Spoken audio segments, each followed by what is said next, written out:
What's up guys, welcome to Daily Dose of Reddit. This is your host, Zach, and today's subreddit is r/TalesFromTheCustomer. Alright, this story's called Terrible Vet Threatens Me for Questioning Their Handling of My Dog. This story is from a few years ago. I apologize for the lack of details, but my memory is only so good. I hope you guys find it interesting. I apologize for the length of the story. I had no idea it would be this long. That's what she said. My wife is an immigrant from Canada and brought her senior pug with her when she moved in. My wife is from a city with reliable public transit, so she never got a driver's license, which wasn't uncommon where she was from. As such, I had to drive her anywhere she needed to go, or we had to use rideshare or similar services for transportation. I'm a big guy. I played college football on the offensive line. My one soft spot is my fur babies. I've always had a strong connection with my dogs and am extremely protective of them. I've also been told it is hard to read emotions on my face. I try to compensate for that by exaggerating my facial expressions and tone of voice to make clear my intention, but still, sometimes misunderstandings happen. When my wife moved in, we searched for a vet in the area. We asked our friends for recommendations, but they were either having issues with their current vet or too far away for it to be practical. So we used Yelp and Google reviews to find a nearby vet that was well reviewed. The one we decided on was Chain Animal Hospital, located inside a popular pet store chain. Our first appointment for a checkup went well, and we were impressed with the vet we saw that day. We had a few more appointments and never saw the same doctor. She was still at that location, but never saw us again. We were noticing a few red flags. Things like vets that talk down to us when we asked questions, prices varying widely from what was originally discussed, our dogs stinking to high heaven after coming home from them, etc. Still, we continued to use them. At some point,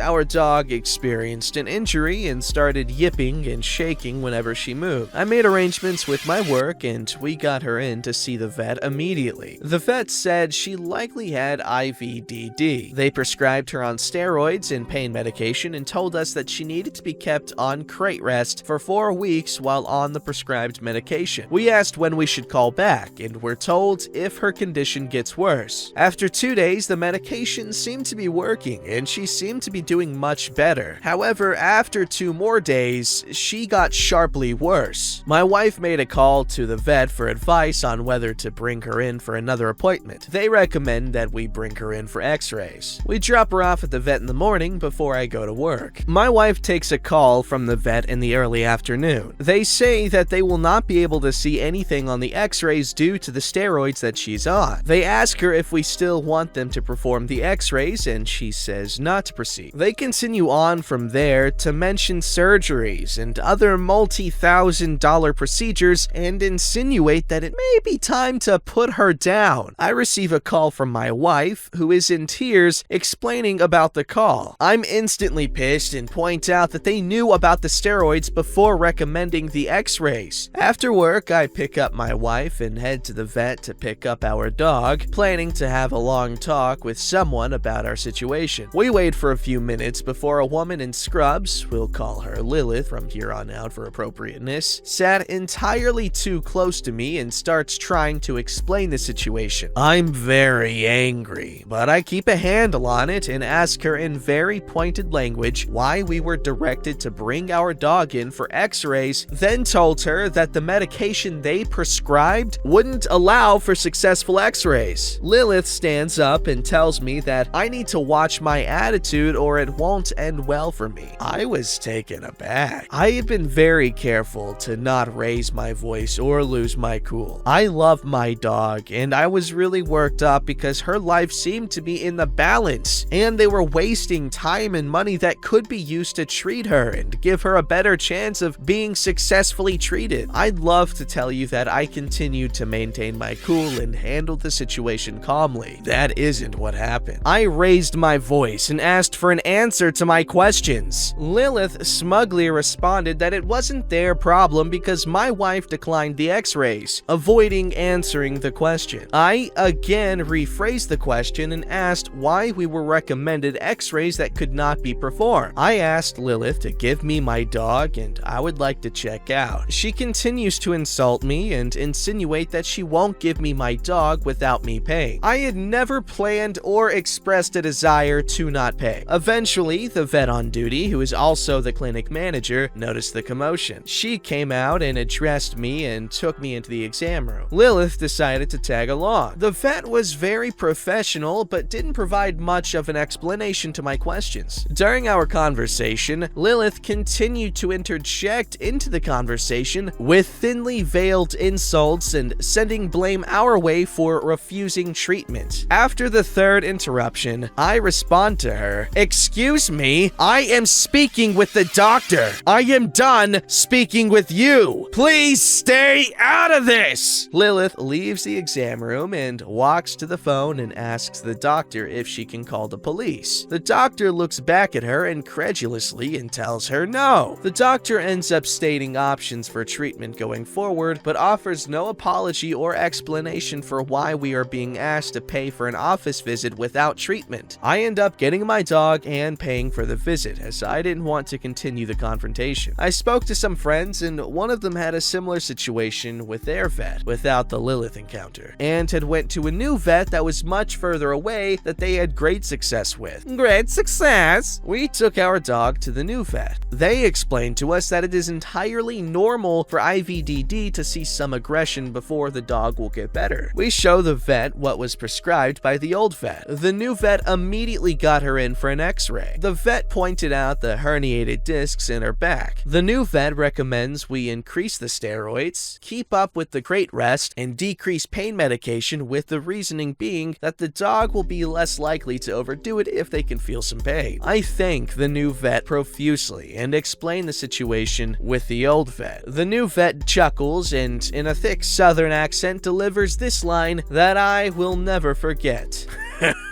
Well, they have their business model, and I went to school to be a veterinarian. As we're checking out, I'm astounded by the price. We paid the same amount at the new vet for x-rays, 4-week supply of both meds, and an office visit as we paid old vet to keep her for the day and do nothing. We followed the new vet's advice, and our dog had a full recovery thanks to the new vet. I'm fully aware that I could have handled the situation with the old vet better. It was a high-stress situation, but I take responsibility for my part in the situation. I've never been threatened by an employee of any business before or since. It totally threw me off my game. I just don't understand treating a customer like that and being unwilling to see the situation from the customer's perspective. As for our dog, she lived to be the ripe old age of 14. She made a full recovery and had a happy and healthy life for the next year and a half. We have 2 more dogs now and continue to use the new vet to this day. We're so grateful that he gave us more time with our girl. That is a sweet ass story. Old vet sucks, new vet rocks. Hell yeah, Lilith can go eat a turkey. Alright, this story's called Hotel Front Desk Attendant Checks Me Into Wrong Room, Unaware Until After Midnight. Last Friday night, I stayed at a Holloway Inn. I made my reservation at 4 p.m. and checked in about 9:45. I get to my room and do the usual, order a pizza, shower, watch TV. At midnight, 2 women in their 50s open my door. They both apologize and immediately walk out. I had a little chuckle about it and let it slide. I figured the doors didn't automatically lock for whatever reason, so I flip it and go back to watching TV. At 12:15 a.m., I get a knock on my door. It was a different front desk attendant than earlier. Female, 50s. "I'm gonna need you to come downstairs." Why? "Because I don't know who you are, why you're in this room, or how you got in here." I get dressed and head down, a little agitated, not because I was going downstairs, but because of her wording. I give her my ID ID, and she says, the guy earlier checked me into room A, but had me go to room B. She says she's going to go ahead and let me stay in room B since I'm already there. Gee, thanks. So I walk back up to my room, undress, and hop into bed because I'm ready for it. At 12:30 a.m., the room phone rings. It's the front desk attendant again. She tells me she needs me downstairs again because she can't find my payment info. So once again, I get dressed, trudge downstairs, and hand her my card. She doesn't do anything with the card except read the numbers and check her screen. She had the information, just wanted to verify it seems. So I go back up and crash. The next morning, I go to check out, and it's a different attendant at the desk. Female, 20s. How was your stay? There isn't anything in the computer about what happened. Yes, I am deeply sorry for everything. I can give you $10 off of your stay. $115 originally. $10? I would think having two women walk into your room and then getting called down to the front desk twice all after midnight would be more than a $10 compensation. She had you come down here? She didn't tell me that part. I explained the whole story. Oh my god, I am so sorry. I apologize, that never should have happened. I can knock it down to $75, but anything more than that, I have to get approval from the general manager who isn't here this weekend. So I accepted that with a smile. Not the girl's fault. I'll definitely be writing to corporate this afternoon though. Edits. I should have mentioned that the employee that checked me in at 9:45 was new, according to the attendant that called me down. The hotel's putting people in the wrong room or something like that. Stuff happens, man. It's happened to me before. I put people in the wrong room and accidentally checked someone into the room that someone else was in, and usually people are cool about it, like ha ha ha, silly kid, it's all right. But other times they're less okay, which I guess I understand. But what OP had to deal with is a little bit more ridiculous, and I'm glad I can say that I've only done this a couple of times. Alright, this story's called That Ain't No Winter Coat. I recently discovered a wonderful online store that rhymes with florid. Gorgeous clothes that make me drool. Unfortunately, they make millions of other ladies drool as well, and what you see on Tuesday is sold out by Wednesday. I was on a mission to buy myself a new winter coat. Looked in their winter coat section and found a pretty coat in dark green with a red plaid liner. Hey, I'm Canadian. We can't resist a nice red plaid. After drooling for a bit, I happily placed my order and then proceeded to haunt my mailbox waiting for it to arrive. Coat came. Dude, this is not a winter coat. Green? Check. Red plaid? Check. Winter warmth? Maybe if I lived in Arizona. So I went back online to initiate a return. Final sale. Say what now? Nope. So I called their excellent customer service line and got the sweetest lady on the other end. I explained my issues and told her how if I were to wear said coat in February in Canada, I would freeze to death in 10 minutes. But fell off. After she finished laughing, she did some of her magical clicks and issued me a complete refund. Then she told me I could keep the coat too. Since I am already the possessor of a green spring coat, I have no need for a second one, so I happily told her I would donate it to our Freedom Kitchen so someone else could benefit from it that needed a hand up. The sweet rep paused and said with confusion, "You would just give it away? A new coat?" "Sure," says I. "Pay it forward and all that." We finished our call and she asked me what else she could do for me, and I said the dreaded Karen words. "Give me your manager." My manager? Yup, so I can tell them what a great job you did.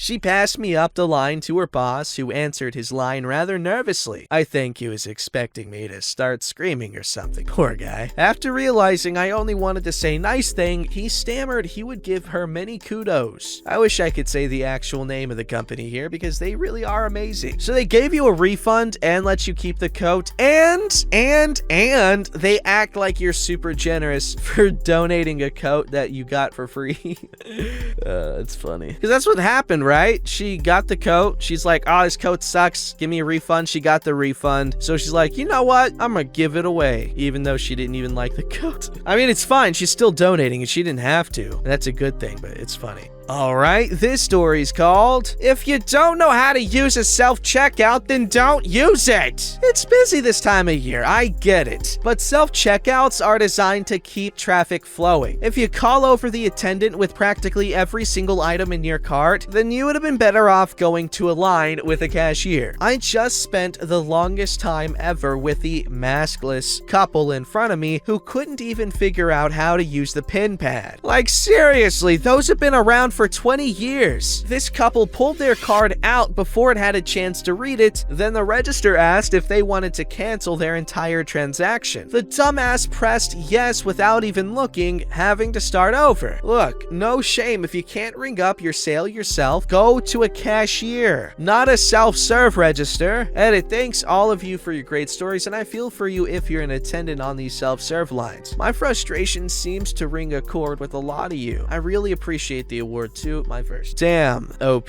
that sounds incredibly frustrating, especially since they didn't have a mask. And like, even if they're not obnoxious in any other way, just like going to like a store or something without the mask on when it's like required even, it's just like an extra level of annoyance. Just like, you know, their threshold is that much lower. It's kind of like radiation in Fallout 4. Alright, this story's called Petty Shopkeepers Made Up Dollar Fee Was My Last Dollar at That Shop. I just popped into a local shop for my monthly recurring purchase and a gift certificate for my friend. I grabbed a couple of other things too. The owner rang me up, then said, "Oh wait, I had to charge tax on the certificate." And I told them, no, it wasn't taxable, and the tax would happen at my friend's transaction when the items they choose will be taxed, and the certificate will pay the items taxed then. They seemed to understand, but then said, "Well then I'll have to charge you $1, because they had to buy the certificates. There hadn't been an extra charge until I spoke up about how the tax works. They even reiterated, "But I had to buy them," about the gift certificates, and I'm like, I'm sure there are a lot of things you have to buy for the business. I'm thinking, seriously? Do you charge people when you give them one of your business cards? Do you charge a receipt fee? Do you split the utilities with each customer? Anyway, I gladly paid the $1 on top of my $100 in merch and gift certificate to get out of there knowing that it was the last $1 I will spend there. Scummy business frickin' practices. It's literally charging a money fee. You're buying their currency and they're charging you for the actual price of the currency, not just the value. That's redonkadonk. Don't forget to like, subscribe, and hit that bell to never miss an episode.